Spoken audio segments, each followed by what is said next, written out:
चल। माननीय अधिकारीगण, शिक्षाविद व सभी श्रोताओं को मेरी नमस्कार। मैं सोमवीर पीजीटी मैथ्स दादरी जी ट्रिपल एस दादरी तोए झज्जर हरियाणा से हूँ। और जहाँ तक बात है राष्ट्रीय पाठ्य चर्चा रूपरेखा नेशनल कोरिकुलम फ्रेमवर्क, इसमें काम करने के लिए मेरे को पहली बार अवसर मिला।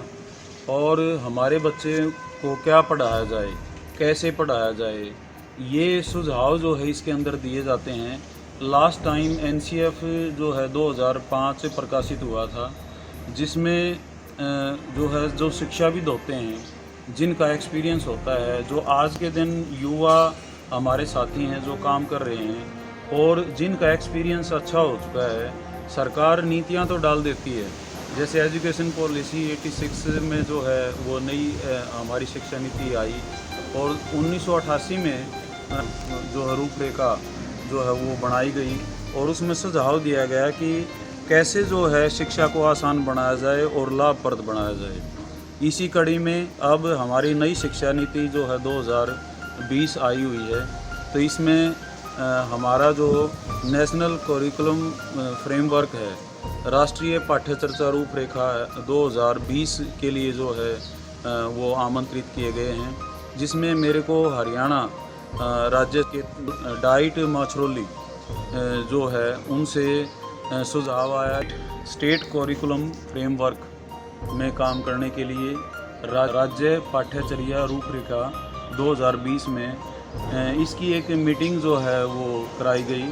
दो तीन बार जो हमारी मीटिंग हुई, और इसमें जो है मेरे को बड़ा अच्छा जो है लगा, क्योंकि मेरे साथ जो सुझाव शेयर किए गए मीटिंग्स के अंदर वो बड़े ही शिक्षाविद जिनका बहुत पुराना तजुर्बा था, जो कि हम काफ़ी उस हकीकतों से भी दूर थे जो एक विद्यार्थी के लिए जो है ज़रूरी हैं।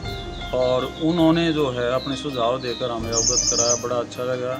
शीघ्र ही जो है इसका प्रकाशन होगा, जिसमें एक मेरा आहुति के रूप में जो है सुझाव दिए गए हैं। मैं बड़ा धन्यवादी हूँ।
हेलो।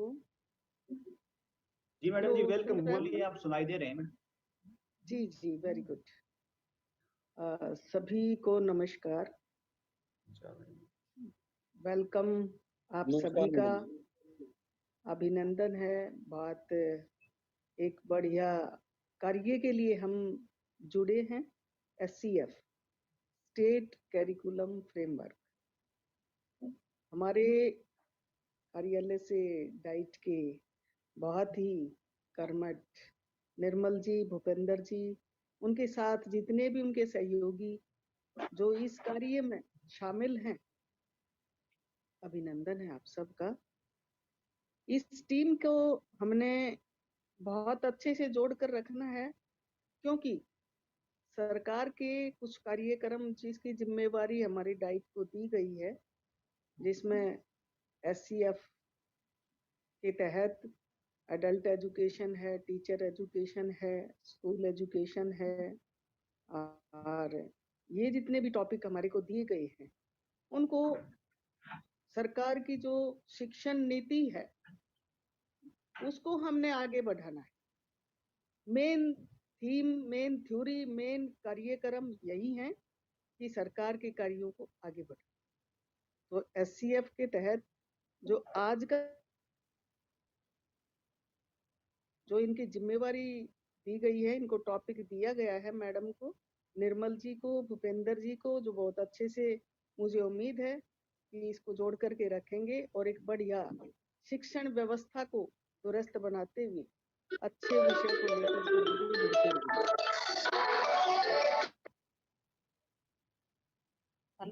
सबसे पहले सभी इसको अच्छी प्रकार से कोऑर्डिनेट करते रहेंगे। जितने भी व्यवहार, आचार व्यवहार, जितने भी कार्यक्रम हो जरूर इसमें शामिल हों। जितने भी सहयोगी इनके द्वारा जोड़े गए हैं, एक बहुत बढ़िया चुन करके इन्होंने, मुझे उम्मीद है, उनको साथ लिया है और ये इसमें सहयोग देंगे। थोड़ा सा बताना चाहती हूँ, स्टेट करिकुलम फ्रेमवर्क जो एक नई शिक्षा नीति है हमारी सरकार के द्वारा चालू की गई है और ये 2030 तक इसको पूर्ण रूप से लागू कर दिया जाएगा। 22 में इनको स्टार्ट कर दिया गया है। ये सभी साथी है ना मैडम को छोड़ के अपना ये अपने आप को म्यूट कर ले। यस, अपने आप को म्यूट कर ले। मैं थोड़ा सा ही टाइम लूंगी, फिर आपका ही चलेगा सेशन।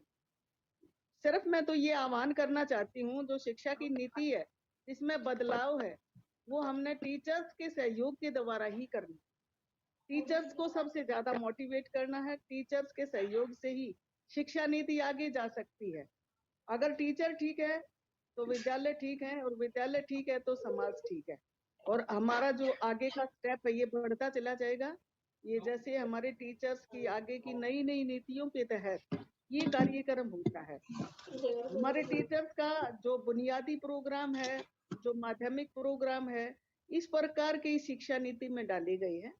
तो मैं यहाँ के आज के जितने भी सहयोगी हैं जो अपनी इसमें सामग्री डालेंगे इस आहुति में, जो हमारे को टॉपिक दिया गया है और जो ये जोड़ कर रख रहे हैं भूपेंद्र जी, निर्मल जी, ये आपसे सहयोग चाहते हैं। आपने इनको पूर्ण रूप से ये बताना है। इसमें एक विचार विमर्श होगा कि आगे की जो शिक्षा नीति है उसमें हम कितना सुधार, कितना इम्प्रूवमेंट, कितना आगे ले जा सकते हैं। टीचर से हम क्या उम्मीद कर सकते हैं, टीचर को हम क्या दे सकते हैं। तो इन विषयों से संबंधित है ये सरकार की नीतियां हैं जो हमारे से लेना चाहती हैं। और ये टॉपिक जो दिए गए हैं, हमारे डाइट का कर्तव्य भी बनता है कि एक सतत मूल्यांकन, सतत कार्यक्रम, ये लगातार जो शिक्षण नीति के सुधार हैं ये चलते रहने चाहिए। बहुत ज्यादा शुरू में जो बीएड करते हैं उनको सभी को पता होता है कि पता नहीं कितने आयोग बनते हैं, कितने कोठारी आयोग है और है, पता नहीं किस प्रकार की शिक्षण नीतियों का चेंजिंग होती रहती है समय समय पर। और ये नई शिक्षा नीति उसी का भाग है कि आगे हमने क्या करना है। इस नीति टीचर्स का जैसे कितना भी बुनियादी प्रोग्राम है, अभी जो चलेगा FLN का कार्यक्रम है वो भी इससे ही रिलेटेड है, उससे ही रिलेटेड है कि किस प्रकार हमें संख्यात्मक और क्रियान्वित करके बच्चों का सुधार करना है। और टीचर्स को पहले ट्रेंड करेंगे तभी बच्चों तक हम जा पाएंगे। तो मैं सभी से उम्मीद करूंगी कि इस कार्यक्रम में भागीदारी बहुत अच्छी दर्शाएंगे और एक बढ़िया स्टेप लेकर के सरकार के नियमों को, कार्यों को, नीतियों को आगे बढ़ाते चले जाएंगे। मैं आप सबका स्वागत भी करती हूँ और धन्यवाद भी करती हूँ।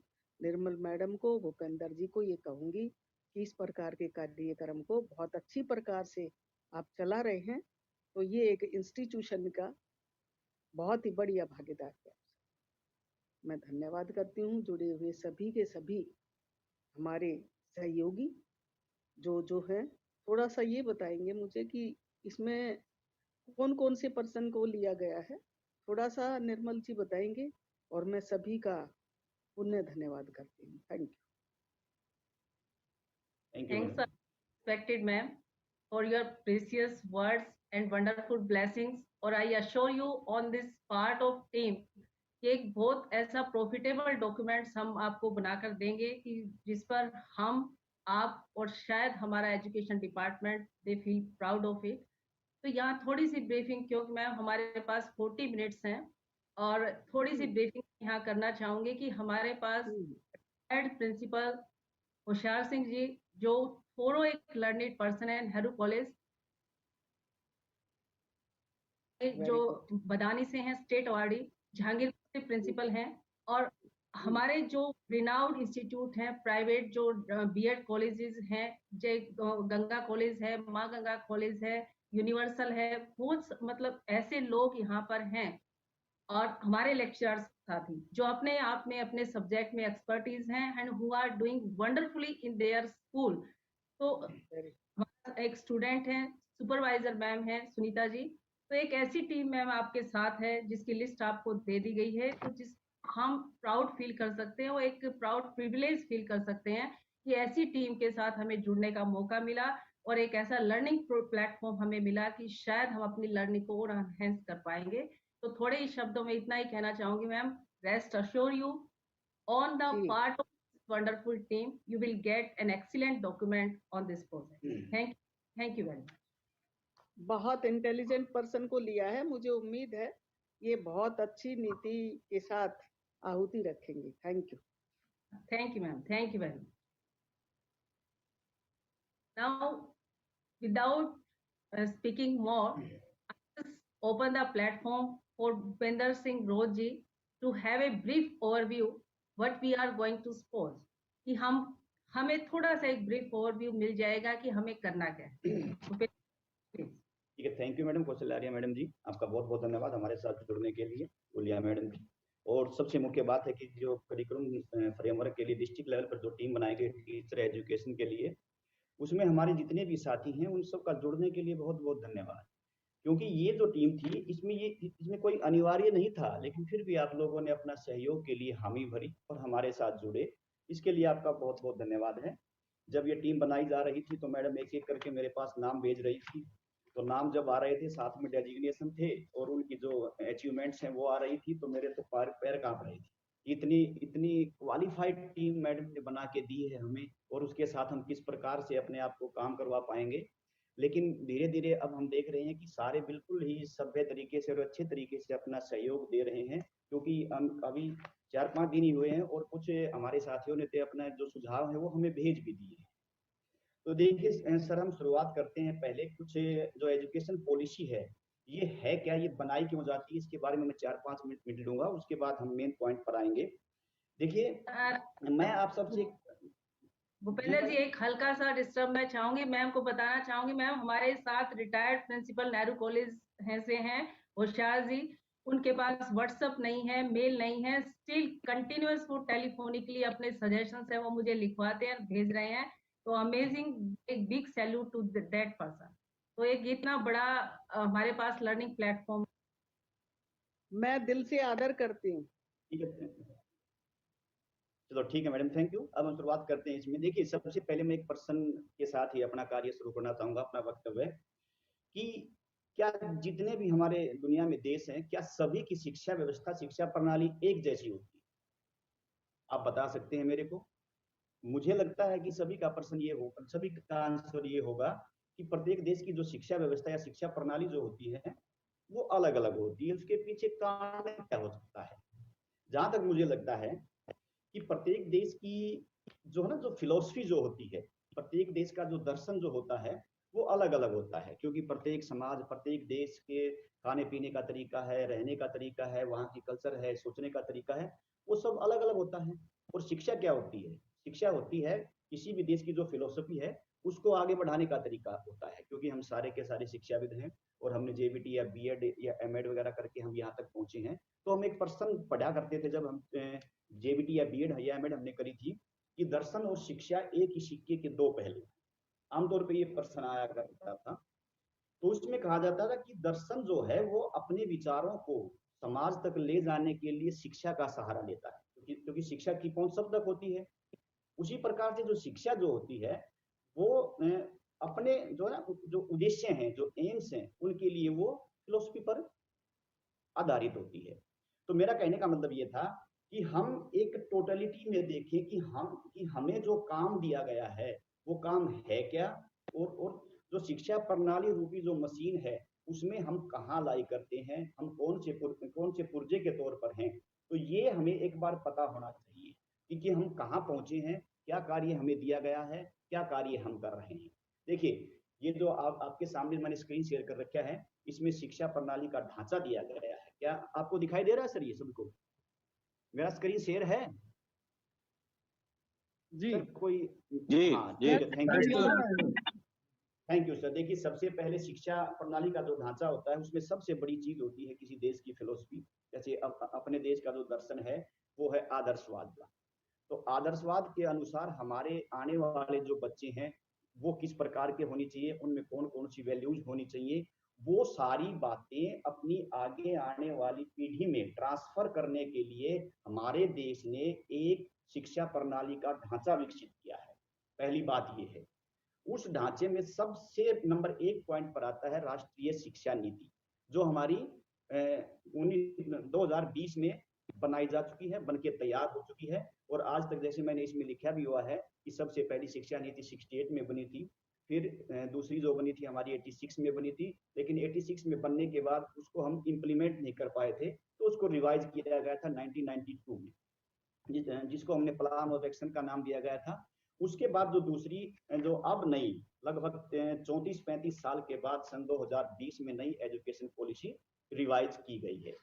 उसके बाद नंबर 2 में देखिए राष्ट्रीय पाठ्यचर्या की रूपरेखा। जब कोई एजुकेशन पॉलिसी बन जाती है तो उसको इम्प्लीमेंट करने की दिशा में सबसे पहला जो कार्य किया जाता है उसको हम बोलते हैं एनसीएफ, नेशनल करिकुलम फ्रेमवर्क। इसमें क्या होता है कि किसी भी देश की जो सामाजिक और तात्कालिक आवश्यकताएं होती हैं उसको इसमें शामिल किया जाता है। जो वैल्यूज जो होती हैं जो हमें बच्चों में डालनी है, राष्ट्रीय विकास है, जो मानवीय गुण जो बच्चों में हमें डालने हैं, वो सारी की सारी बातों के आधार पर हम एक एनसीएफ का निर्माण करते हैं। और तो एनसीएफ देखिए, प्रत्येक जो एजुकेशन पॉलिसी बनती है उसके कुछ समय के बाद एक एनसीएफ भी बनाया जाता है। जैसे आप देखिए 1975 में बनी, उसके बाद 88 में, फिर 2000 में, 2005 में और 2022 में, मतलब जो हम काम कर रहे हैं एनसीएफ के ऊपर। लेकिन अब की बार देखिए सरकार ने क्या किया है, डायरेक्ट एनसीएफ बनाने की अपेक्षा पहले कहा गया कि एससीएफ बनाइए। प्रत्येक जो हमारी जो डाइट्स, ये जो एससीआरटीज हैं, उनको कहा गया है कि आप अपने लेवल पर पहले एससीएफ का निर्माण करवाइए। एससीएफ का जब निर्माण होगा तो उसमें से जो मुख्य बातें हैं वो हम वहां से ले लेंगे।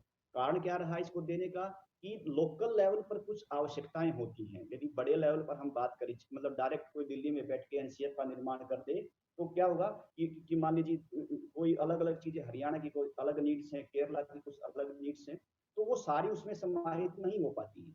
इसलिए क्या किया गया कि एससीआरटीज को कहा गया आप अपने लेवल पर पहले एससीएफ का निर्माण करवाइए और हमारे पास भेजिए, फिर हम इसको इस प्रकार से बनाएंगे। सर तीसरा पॉइंट होता है इसमें पाठ्यचर्या। पाठ्यचर्या क्या होती है कि विद्यालय में, देखिए विद्यालय में 2 तरह की एक्टिविटीज होती हैं आमतौर पे। इसमें क्या होता है कि एक तो सुबह से लेकर शाम तक, सुबह प्रेयर से लेकर छुट्टी होने तक जितने भी कार्यक्रम किए जाते हैं वो हमारी पाठ्यचर्या का निर्माण करते हैं। और एक होता है पाठ्यक्रम। पाठ्यक्रम के बारे में हम सदा कंफ्यूजन में रहते हैं, पाठ्यक्रम और पाठ्यचर्या को एक मान लेते हैं।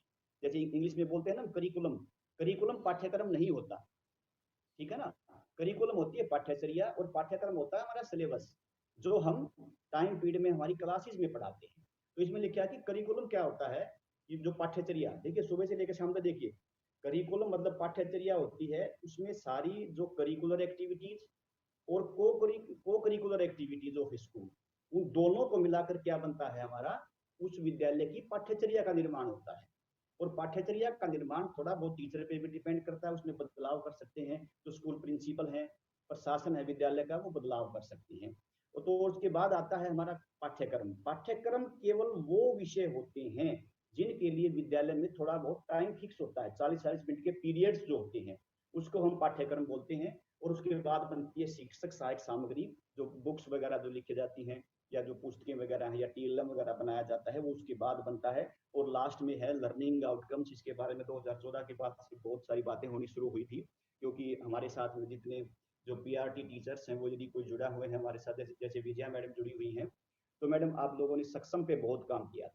लर्निंग आउटकम्स के बाद ही ये क्या होते हैं, देखिए हमारे देश में आमतौर पे क्लास सिस्टम नहीं है, हमारे देश में ग्रेडिंग सिस्टम है। हम ग्रेड देते हैं, ग्रेड 1, ग्रेड 2, ग्रेड 3, ग्रेड 4। तो क्या कहा जाता है कि प्रत्येक ग्रेड के एंड में जब पेपर लिया जाता है, तो उस समय हमारे बच्चों को मिनिमम इतना आना चाहिए।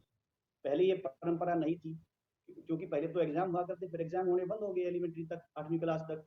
तो फिर ये बनाया गया कि बच्चे बगैर कुछ सीखे आगे बढ़ रहे हैं। तो क्या किया गया उन्होंने कि ये 2014 में एनसीईआरटी ने लर्निंग आउटकम्स बनाए कि आपको चेक करना है कि पहली क्लास पास करने के बाद बच्चा कम से कम इतना तो सीखेगा ही। इसको हम बोलते हैं लर्निंग आउटकम्स। और हमारी जो ये थी ना सक्षम व्यवस्था, सक्षम के जो एग्जाम थे वो सारे इसी के बेस पे हुआ करते थे। दूसरा, अब हम बात करते हैं राष्ट्रीय शिक्षा नीति जो हमारी 2020 बनी है। इसके 5 मुख्य पिलर कौन कौन से, ये सबसे इंपॉर्टेंट है, क्योंकि हम टीचर की बात करेंगे, टीचर किस प्रकार से कार्य करेंगे, टीचर हमें एक अच्छा टीचर बनाना है, तो उसके लिए 5 बातें हमारे दिमाग में रहनी चाहिए। इसमें पहली है समान भागीदारी, इक्वलिटी।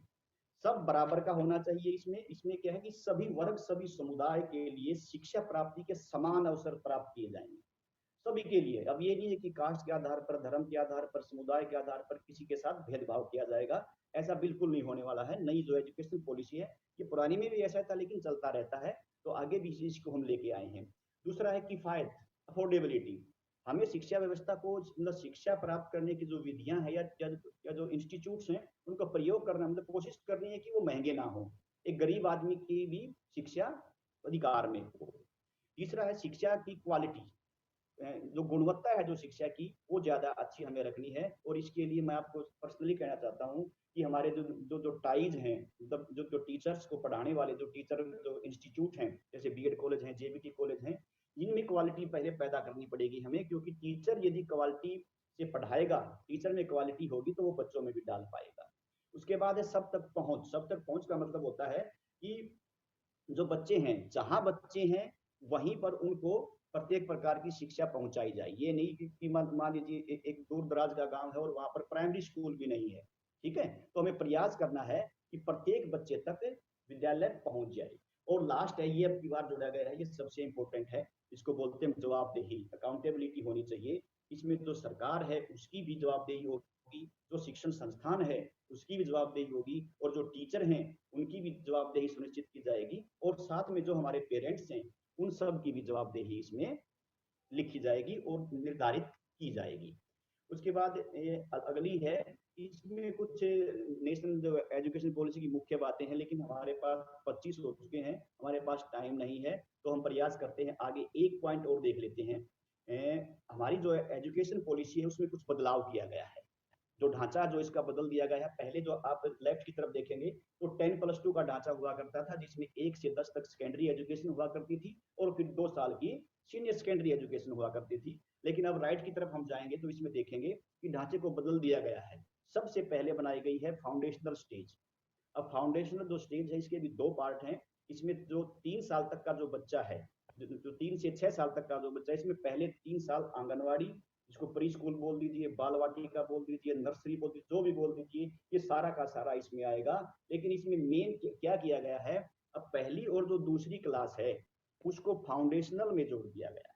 अब ये आंगनवाड़ी के साथ इसको ले जाया जाएगा। इसका विरोध भी हो रहा है, देखते हैं क्या निकल के आता है। तो मेरा कहने का मतलब है, अब आंगनवाड़ी और नर्सरी और पहली और दूसरी, जिसको हम FLN के तौर पर आजकल बहुत ज्यादा चल रहा है, ये ना निपुण भारत के तहत FLN के तहत आंगनवाड़ी और पहली दूसरी क्लास है। और इसमें लक्ष्य रखा गया है कि 2025 तक FLN का कार्य या सभी टीचर्स को ट्रेनिंग देके इसको इम्प्लीमेंट कर लिया जाएगा। उसके बाद है प्रीपरेटरी, जिसको प्राथमिक शिक्षा बोला जाएगा फ्यूचर में चलने के बाद। मतलब यहाँ पर काम अभी शुरू होगा, पहले जो FLN पे काम है उसके बाद इस पे शुरू होगा। उसमें 3 क्लास होगी, 3 से 5 और एज होगी 8 से 11 तक। उसके बाद आएगी मिडल, और मिडल में 6 से 8 की क्लासेस होंगी और 11 से 14 साल की उसमें उम्र निर्धारित की गई है। और लास्ट में है सेकेंडरी, जिसमें 9 से 12 तक की क्लासेस को लिया जाएगा। एज होगी 14 से 18 साल की। अब इसमें आगे की स्लाइड देखते हैं हम। अब देखिए, स्टेट करिकुलम फ्रेमवर्क की वजह से हमारी प्राचार्य मैडम जी ने भी बताया था कि 4 मुख्य स्तंभ बनाए गए हैं, इनके ऊपर हमें सुझाव लेने हैं। प्रत्येक डिस्ट्रिक्ट वाइज इसमें चारों विषयों के ऊपर सुझाव दिए जाएंगे। पहली होगी ईसीसी, जिसको हम एफएलएन से जोड़, मतलब एफएलएन के बराबर ही है, एफएलएन में सारी चीजें यही हैं। तो early childhood care and education, उसके बाद स्कूल एजुकेशन, इसको तीसरा मान लीजिए अडल्ट एजुकेशन, चौथा है टीचर एजुकेशन। तो इसमें से जो 4 टीमें बनाई गई हैं डिस्ट्रिक्ट वाइज, उसमें से हम टीचर एजुकेशन पर बात करने के लिए यहाँ पर आए हैं हम। तो इसमें थोड़ा सा इसकी आगे चलते हैं। देखिए, इसमें राष्ट्रीय शिक्षा नीति 2020 टीचर एजुकेशन के बारे में क्या है, ठीक है, क्योंकि आप ये मान के चलिए यदि ये क्वेश्चन हमारी समझ में आ जाते हैं, जो बदलाव शिक्षा व्यवस्था में गवर्नमेंट करना चाहती है, तो उसके बाद हम उसके आंसर देने में आसानी हो जाएगी। तो पहला जो सुझाव एजुकेशन पॉलिसी 2020 ने दिया है कि भविष्य में जो शिक्षक होंगे उनको हाई क्वालिटी की टीचिंग मटेरियल की आवश्यकता पड़ेगी, ठीक है। और जो पेडागोजी जो होगी, पेडागोजी का मतलब है पढ़ाने का जो तरीका, शिक्षण विधियां जो होती हैं, वो भी बड़ी अच्छी क्वालिटी की चाहिएगी, अच्छी चाहिएगी। तो इसके लिए क्या किया जाएगा, 2030 तक जो शिक्षा है ना, शिक्षक शिक्षा, जो आजकल जो डाइट्स में और जो बीएड कॉलेज बनाए गए हैं, जेपी कॉलेज बनाए गए हैं, वहां से उनको बंद करके बहुविषयक महाविद्यालयों और विश्वविद्यालयों में स्थानांतरित किया जाएगा। इसके जो एग्जाम्पल हमारे पास हैं, जैसे हम तो जर्जर से हैं सारे, तो यहाँ पर प्रारंभ बना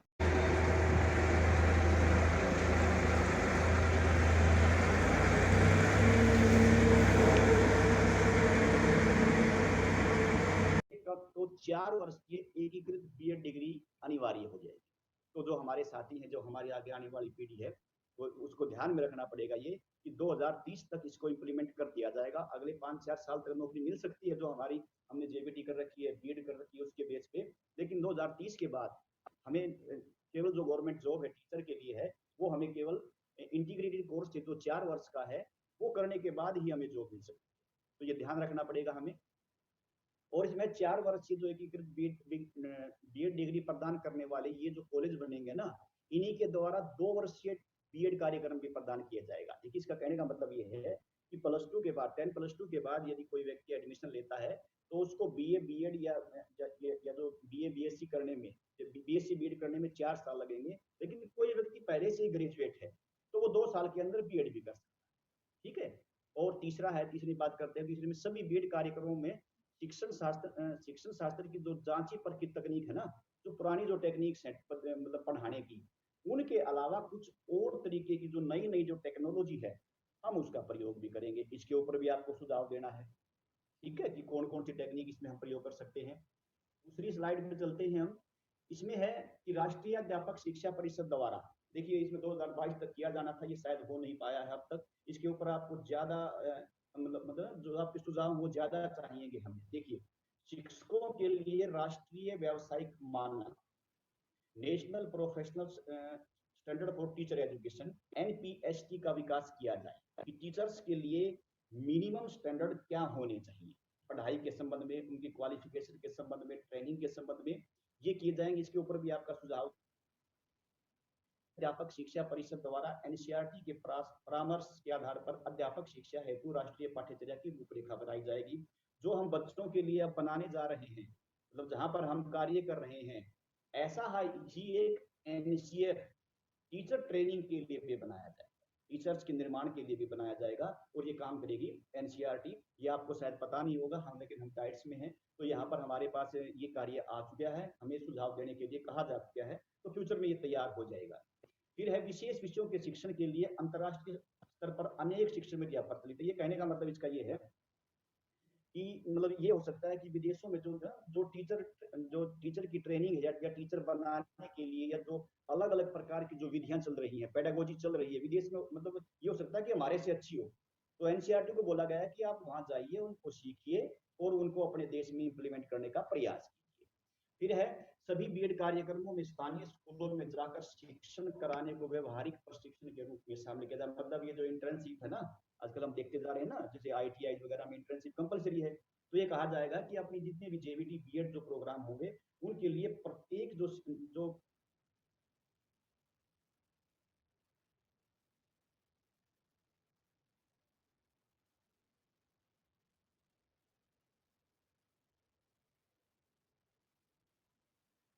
प्रत्येक शिक्षक को स्वयं के व्यावसायिक विकास के लिए, मतलब ये अपने आप को, जैसे अपने पेशे से संबंधित जो आधुनिक विचार हैं, नवाचार हैं, या खुद में डेवलपमेंट करने के लिए ये एजुकेशन पॉलिसी कहती है कि एक उसमें साल में कम से कम 50 घंटों की ट्रेनिंग अनिवार्य की जाए।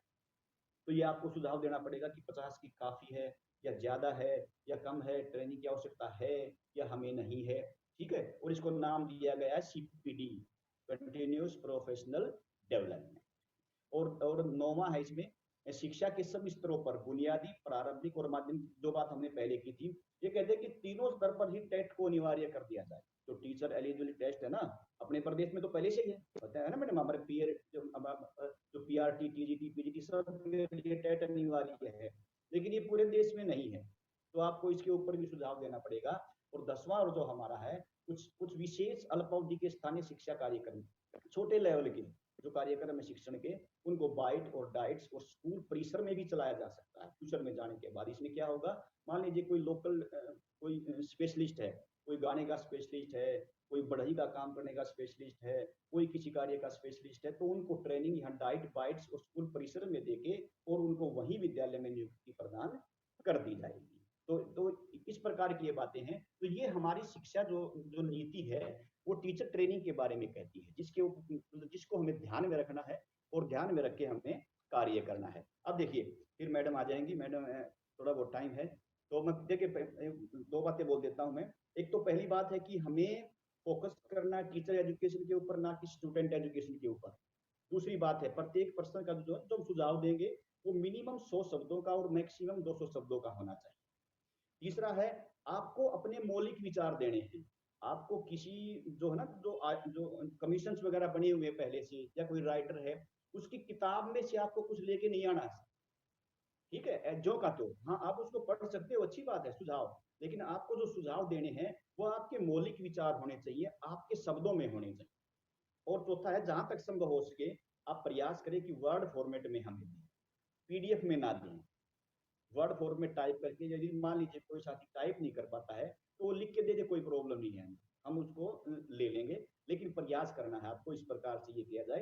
तो अब मैं, शायद मैंने काफी टाइम ले लिया है, अब मैं गुलिया मैडम से रिक्वेस्ट करूंगा कि वो आए और जो पर्सन है, जो हमारे क्वेश्चन है उनके ऊपर कुछ मिनट के लिए डिस्कस करें। Gulia madam, over to you. Thanks Bhupendra ji. अभी अब these are the 10 points before you concerning national education policy, और मेरे ख्याल से जो 10 क्वेश्चंस हमारे पास कहीं यहाँ से गुजरते हैं। तो एक छोटी सी जर्नी मैं आपको कराती हूँ हल्के से, क्योंकि जितना टाइम हमारे पास लिमिट है उस दायरे में हम कोशिश करेंगे कि एक बहुत ही प्रॉफिटेबल इंटरेक्शन कम्युनिकेशन हम लोगों के बीच में हो। And what's the important points you have, it's just my request कि हम टाइम को देखते हुए स्टिक टू दैट पॉइंट, उस पॉइंट की ही हम बात करें, उस क्वेश्चन के कंसर्न में ही हम बात करें। अगर आपके पास कोई पॉइंट है तो अपने आप को अनम्यूट करके उस पॉइंट को जरूर रखिएगा, ताकि ये एक शेयरिंग प्लेटफॉर्म है, हमारे आइडियाज एक दूसरे तक पहुंचे और हम उनको अनहेंस कर। मैडम ये हम अगली बार कर पाएंगे, अब केवल 4 मिनट बाकी है हमारे पास। रिव्यू मीटिंग में हम सुझाव भी ले लेंगे, सारा काम कर लेंगे, अब की बार हमें केवल प्रेजेंट करना है। बोलिए मैडम। तो अभी जैसे एक छोटा सा वर्ड हमारे पास कैरिकुलम है। जब हम कैरिकुलम की बात करते हैं तो एक सेट, स्टैंडर्डाइज, ऑर्गेनाइज डॉक्यूमेंट्स हमारे सामने आता है, जहां हम एक कंटेंट को डिफाइन करते हैं कि मुझे स्टूडेंट को क्या सिखाना है और मेरा स्टूडेंट क्या सीखने के लायक होगा। उसी स्टेट कैरिकुलम का एक बहुत ही इंपॉर्टेंट पार्ट यहाँ पर है, that is the teacher education. Teacher is at the centre and he is the backbone, वो बैकबोन है। अब हमारा सबसे पहला यहाँ पर आपको when we come to the first question देखिएगा, यहाँ पर हमें एक मेन जो पॉइंट निकल के आता है कि जो टीचर मेरा है, जो बैकबोन है इस एजुकेशन का, किस प्रोसेस से मुझे गुजरना है, किस प्रोसीडिंग से मुझे गुजरना है, किस प्रोविजन को मुझे लेकर चलना है, किस पॉलिसीज को लेकर चलना है। The very important thing is that कि मुझे अपने उस टीचर के माइंड सेट को, बिंदर जी मेरी आवाज सुन रही है? बिल्कुल मैडम, आ रही है आपकी बात, बोलिए आप। वो क्वेश्चंस पीपीटी कहाँ चली गई? स्क्रीन शेयर, एक मिनट। हाँ, तो उसमें मेन क्या है कि मुझे उस जो है जो टीचर है मेरा, तो उसकी सबसे इम्पोर्टेंट चीज है कि उसके माइंड सेट को मुझे कैसे चेंज करना है, माइंड से इन चीजों को उसके बिहेवियर में कैसे लेकर आना है। These two important points are here, क्योंकि मैं ये सबसे पहले इम्पोर्टेंट मानती हूँ कि मेरा अगर माइंड सेट वहां पर है कि मुझे जो एक नई चीज लेकर आनी है, नई चीज को मुझे इंट्रोड्यूस करना है, तो मुझे कैसे उसके बिहेवियर में चेंज लेके आना है, कैसे मुझे पॉजिटिव एटीट्यूड को डेवलप करना है। Only then I can inculcate knowledge, फिर मैं नॉलेज और स्किल्स की बात कर सकती हूँ। तो ये 4 या 5 पोस्टुलेट्स हैं जिस पर हम सबको काम करना है। भूपेंद्र, स्क्रीन शेयर नहीं है यहाँ पर। नहीं, ये हो नहीं रहा मैडम अभी। अच्छा, निर्मल मैडम हाँ जी एक सर। प्रिंट आउट, निर्मल मैडम एक प्रिंट आउट है, उस पे मैं सेंड कर देता हूँ, आप उसी से रीड आउट कर सकते हैं उसमें। सर सुरेंद्र जी, ये मेरे ख्याल से एक बीच में हमें रखना पड़ेगा। मैं सिर्फ मेन पॉइंट को लिख, हाँ आप कर सकते हैं तो कर दीजिए प्लीज। कोई बात नहीं मैडम, देखिए जब जहां तक ये जो क्वेश्चंस की बात है मैडम, मैं भूपेंद्र सर ने भी पॉलिसी के बारे में बताया है और आप और हम सब इस बारे में डिस्कस कर चुके हैं। जो मेन हमारा जो फोकस है वो ये है कि भाई हमें जो एक टीचर सेंटर्ड जो एजुकेशन है उसके ऊपर अपने करिकुलम के बारे में अपने व्यूज देने हैं। ज्यादातर जो हमारे साथियों ने जो भेजे हैं हमारे पास, उसमें दिक्कत ये है कि भाई उन्होंने दो they have done a good work, लेकिन उनके साथ साथ उनको हमें एक टास्क असाइन करके यही बोलना है कि भाई हमें जो एक पर्टिकुलर फोकस इस चीज के ऊपर जो हमारा फोकस करना है, जैसे एक मल्टी डिसिप्लिनरी जो है टीचिंग है, उसी के ऊपर फोकस करे। वो जो अब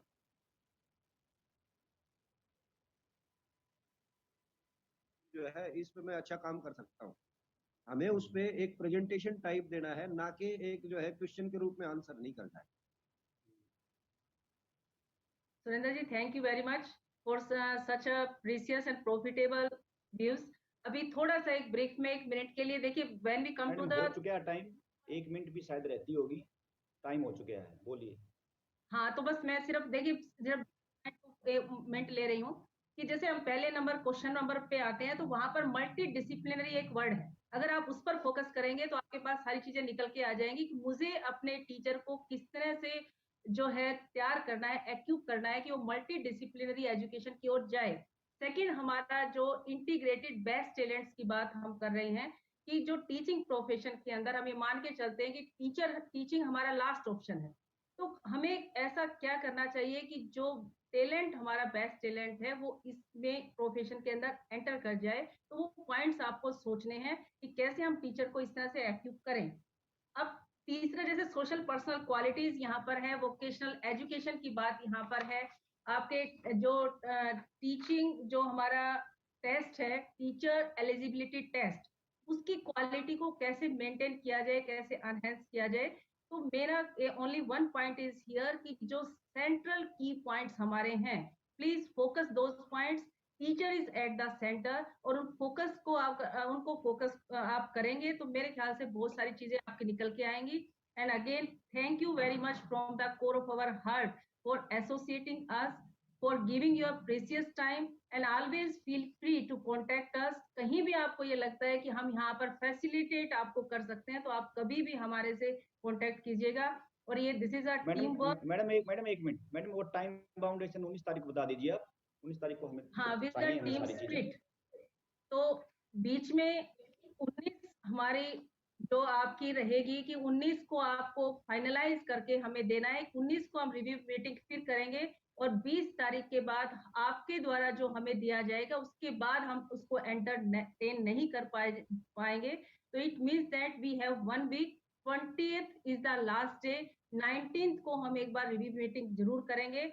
इन द मीन टाइम बीच में कहीं भी आपको ये लगता है कि हम आपको यहाँ पर किसी कोने में फैसिलिटेट कर सकते हैं, always welcome and bundles of thanks from the core of our heart to associate us at every step. We really feel proud of this team. Thank you very much. हाँ, सभी का धन्यवाद सर। और यदि आपको यदि कोई प्रॉब्लम आती है, आप चाहते हैं कि अपने विचार आपको शेयर करने हैं, ग्रुप डिस्कस करना है, तो आप बता दीजिए, हम बीच में भी कोई ऑनलाइन मीटिंग इस प्रकार से हम अगर रख आप सकते चाहते हैं तो हम सिर्फ क्वेश्चंस पे डिस्कस करके कोई भी मीटिंग, क्योंकि हमें थोड़ा सा लगता है आपका टाइम बहुत प्रीशियस है। तो इन द इवनिंग अगर आप अपनी मर्जी से चाहेंगे तो वीक में कोई भी दिन हम शाम को ले सकते हैं और we can only discuss from that context of point of view, जो क्वेश्चंस को लेकर हमारे, क्योंकि मुझे लगता है कि इतने वंडरफुल पर्सन्स हमारे साथ हैं, वंडरफुल आइडियाज के साथ हैं, तो शायद वो शेयरिंग होगी तो बहुत कुछ निकल के आएगा। तो वो आपके सजेशन पीपीटी, मोस्ट ये वेलकम पीपीटी है। जो थी ये मैं ग्रुप में डाल दूंगा, ये पता नहीं किस प्रकार से कहाँ चली गई, ये स्क्रीन शेयर का जो वो था पता नहीं कहाँ निकल गया। तो कोई बात नहीं, मैं ये पीपीटी ग्रुप में डाल दूंगा सर। ठीक है सर, तो आप सभी का बहुत बहुत व्हाट्सएप पे धन्यवाद आप और उम्मीद है कि आप सब करेंगे।